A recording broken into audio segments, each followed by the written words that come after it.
And let me find out you're not putting that payment on a credit card, making the minimum payment, racking up interest charges. It's now costing you more than what you were originally going to pay for. Please be smart. I woke up this morning to my entire bank account drained of all of my money. All of it. Gone to zero. But Klarna bypassed, I don't even know how, my lock feature on my card and took $79 out of my account. It left me with $3. If you get a notice that a bank account is being garnished, can you transfer the money before? I mean, yeah, you can. You're not required to keep it in there, but I'll tell you this. Hi, I am your host, Miss Bree, to this video series called What's Going On in the World. Klarna is coming after its customers. If you've borrowed money and you're not paying it back, oh, they're going to garnish your checks. They're going to garnish your bank accounts.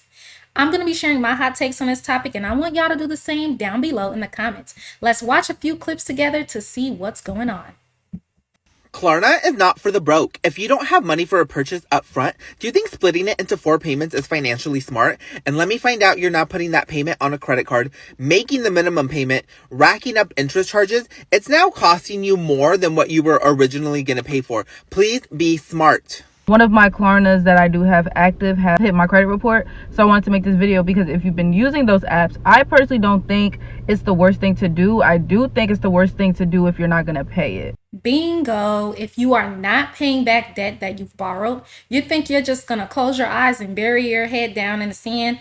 That's not how life works. The thing is you're going to keep racking up an extremely high balance because the interest rate on it is so predatory most times. And honestly, these actual companies like Klarna and Afterpay and all these other types of businesses, it's kind of just a fluffy way of selling Gen Z credit, to be honest. Like you're actually borrowing money as if you're using a credit card because that's essentially what it is. And it's not free money. I've seen so many clips of people saying, well, it's practically free, just 4 easy payments. 4 easy payments if you have the cash, ma'am, sir. So the thing is if you're not paying them back, they have every legal right to sue you, to garnish you.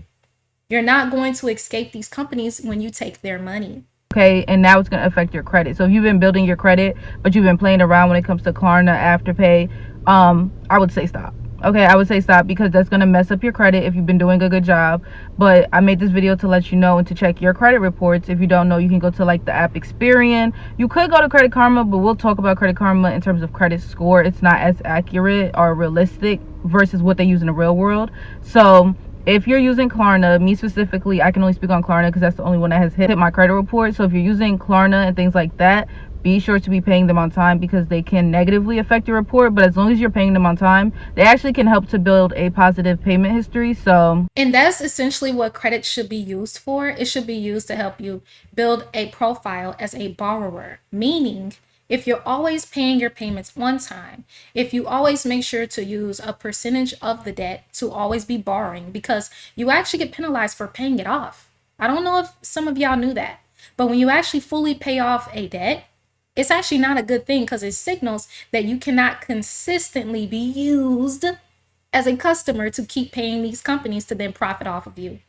The more responsible you are at being able to quickly pay off debts all the time, the less it actually helps build your credit. You have to be a long-term borrower to have an excellent credit score, usually.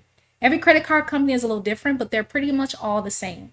If you keep up with your payments and you never skip or have missed payments, and you're always utilizing a percentage of the debt, you are classically the perfect customer that they want to keep forever, give benefits to, fly points, all types of things, okay? So if you're not really playing the credit game appropriately, you're going to be punished for it. They're going to sue you, summon you to court. And some people don't even do the right process of filing documentation and paperwork, following the legal formalities of the court system. So then they get a default judgment, which actually gives them rights to garnish you.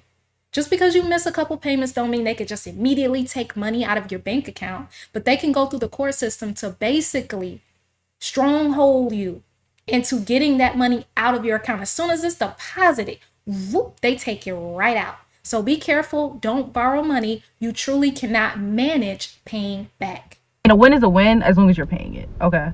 If you get a notice that a bank account is being garnished, can you transfer the money before? I mean, yeah, you can. You're not required to keep it in there, but I'll tell you this. At least in my state where I practice, they're not obligated to send you notice until 5 days after. And by that point, so if the garnishment's already hit the bank, you're not getting that money out. Y'all, tell me why I tried to move money into my savings account and my bank wasn't working. And then as soon as it starts working, I go into my account and Klarna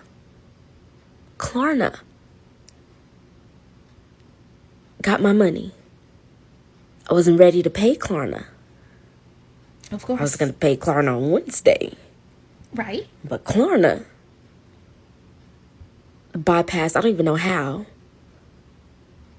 my lock feature on my card and took... She thought she was going to get away with the dirt of not paying Klarna back.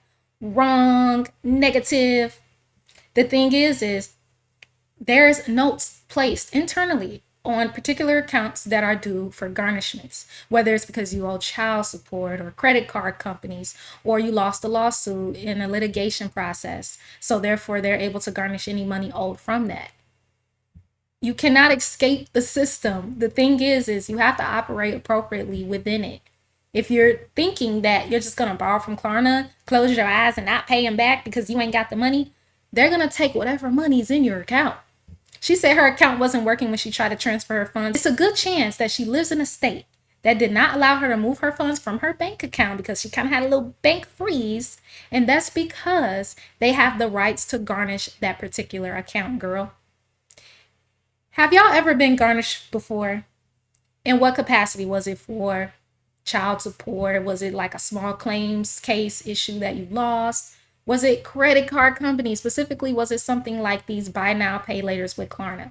Let me know your situation down below, or someone else's situation that you want to spill a little bit of tea on. and took $79 out of my account. It left me with $3. I guess I'm walking home from work. I woke up this morning to my entire bank account drained of all of my money. All of it.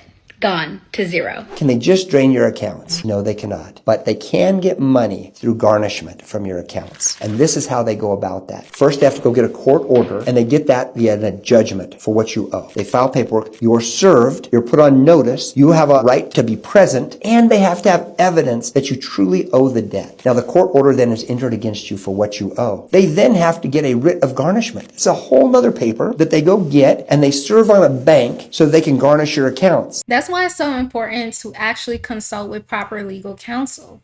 If you know that you are literally underwater with personal debt, this is such a predatory scheme that corporations get away with because you sign your name on that dotted line, because you spend the money that they are loaning you.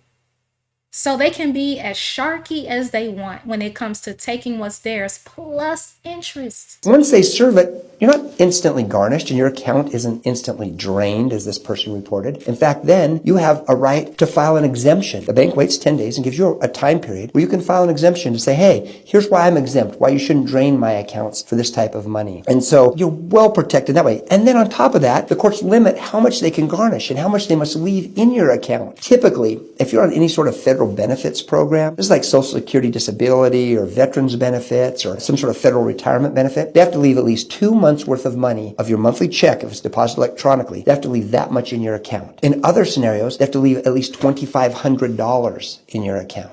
This is why I'm totally against for most people to use credit cards to fund their lifestyle, to buy things they cannot afford. Because if you can't afford it, you can't pay it off, or at least keep up with the minimum payments. So that way, that interest rate is not going to keep accumulating on your principal. I've heard of one girl having borrowed $5,000, went on a shopping spree and a vacation because she felt like she deserved it. 3 years had passed and her interest rate was so high that it ballooned her debt all the way up to $30,000. Y'all got to be really careful and make sure that you're doing your proper due diligence. If you're in a situation like this where garnishment is likely to happen because you can't keep up with paying back the debt that you owe. Most people feel guilt every time Klarna hits their account, but I feel relief, and here's why. Because here's the thing, with Klarna and Afterpay, they make it feel like you're managing money better, but in reality, you're just stacking payments and you're basically drowning in mini debts. So it's likely that you feel that constant pit in your stomach because every notification is a reminder that you owe them money. So here's what I tell my clients to do instead. Rather than committing every paycheck to Klarna, I say create your own. And what I mean by this is, say you are buying a piece of clothing, instead of using Klarna, you decide that you're actually going to save and split those 4 payments. So you're actually going to say, I'm going to save for payment 1, payment 2, payment 3, and payment 4. So rather than you paying Klarna, you are actually paying yourself. So rather than having debt, you're actually buying the thing outright, which means no guilt, it's relief instead. So basically she's saying save up real cash money in 4 easy payments before you use Klarna, y'all. Therefore, you can keep up with the payments because that money has been reserved to do so. That's how you manage using credit, is making sure you actually have the cash set aside to do it. Now, my hot take is if you don't have the cash ready immediately before using debt, make sure it's practically a guarantee that that work check or something that someone owes is going to hit your account, meaning the money that's due to you is inevitable to hit your account. Basically, have the cash to pay the debt. Mentally know it's gonna be there or it is there before you even use the debt, y'all. Let me know your hot takes down below on this topic. If you enjoyed watching this and want to see more, check out my other videos here. Don't forget to subscribe and turn on notifications because I don't want you to miss my next video.